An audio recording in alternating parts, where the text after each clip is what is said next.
good morning, afternoon, evening or nighttime, wherever and whenever you may be watching. Thanks for clicking from me and the brown cow. Yeah, brown cow, fair play, has been subscribed to the channel for quite a while. You know, he always comments on the videos, when can I make a guest appearance, where's that grass you've been promising me, things like that. So I thought I'd include him in this one because I know he's had his eye on this fragrance, which is Coastal Fennel, said that wrong, Coastal Cypress and Sea Fennel by Molton Brown. Stay tuned. Firstly, a little bit about Molton Brown and their pricing, the packaging, the company as a whole. I think it's a company that started off in England, and probably they have got a few stores outside of the UK as well, but I believe it's an English house. It sounds quite English, it sounds quite British, you know. Molton Brown, my lord. That's my impression of a classy Brit. Molton Brown, my lord. Ah, you didn't like it? He or she, I don't know much about cows, help me out. Molton Brown.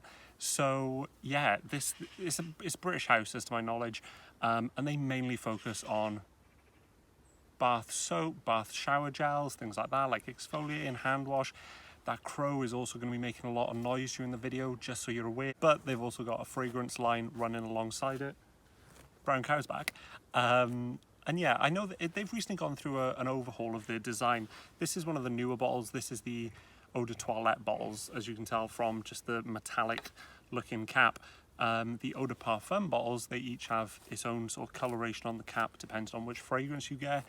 Prices, pretty much every EDT is going to run you at about around £50 for 50 mils, £50 to £60 for 50 mils, and then a little bit higher, perhaps 85 around that sort of mark for 100 mils, and then the Eau de Parfums just over the £100 mark. I'll try and leave the prices at the bottom of the video. So getting right into the fragrance, the notes, the breakdown, how long it lasts, what it reminds me of, things like that, and ultimately whether or not I think it's worth the price.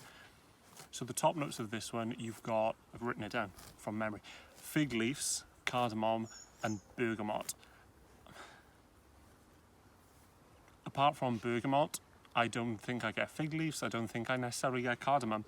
You know, fig leaves, I suppose, quite different to just the note of fig, but I normally associate fig leaves with like a creamy, coconutty kind of milkiness, but that's not what's going on here.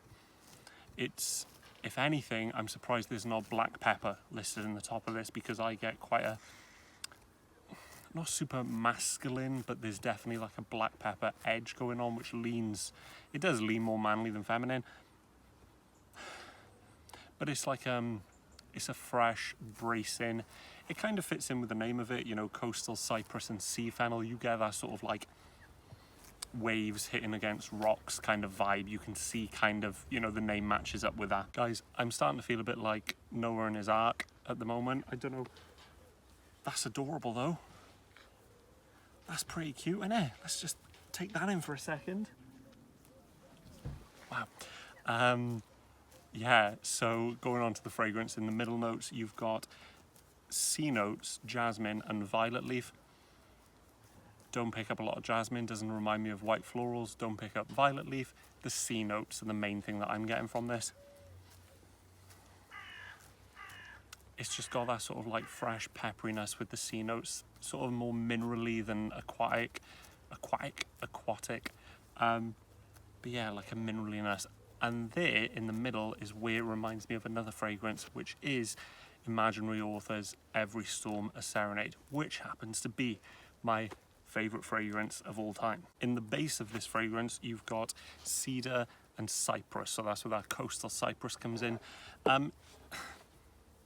I personally don't find that the fragrance, especially in the mid and the dry down, it doesn't change all that much. At the start, there's definitely more pepper, and that sort of subdues to go into that more cypress and coastal sea notes, that mineral sort of note going on, and that's where in the mid and the dry down, it's most reminiscent of Every Storm a Serenade. As I said, my favorite fragrance of all time. I did see online some comparisons, hence why I was interested in getting Coastal Cypress and Sea Vanilla. Sea Fennel. These animals are distracting me, man. Anyway,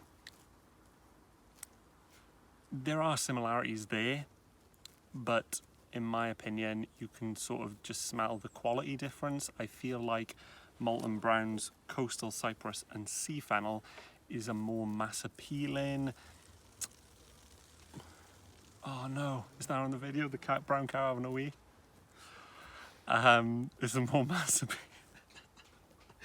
is a more mass appealing, you know, just kind of slightly more designery kind of fragrance, whereas Every Storm a Serenade definitely has that indie quality to it, and it lasts a lot longer. My main gripe with this, and I suppose for £30 I can't be that annoyed, is like I sprayed it on the back of my hand 2 hours ago. 2 hours ago, I can't smell it at all. 2 hours. But £30, you know. Whereas this, yeah, it costs about £85, £90 for 50ml, but for me, it lasts 6-7 hours. So you've got to use less sprays, however you weigh them up that way. There it is, guys. That's my quick take on Coastal Cypress and Sea Fennel by Molton Brown. It's kind of going for that, you know, that coastal mineral, sea, fresh, bracing, aquatic kind of thing. If you smell like Eau Mineral, if you smelled Every Storm a Serenade, I know there's a few others like Vulgaria Aqua Amara. Aqua Amara? Yeah, Aqua Amara. They kind of go for that same thing. This one, I just don't think it lasts long enough. I could see it as a good gym scent, or just, you know, fresh out the shower. The train is going past now. This has been a very, you know, I decided to film outdoors and I'm paying the price for that. Hope you enjoyed the video, guys. Stay tuned for the next one. See you next time in nature. Peace.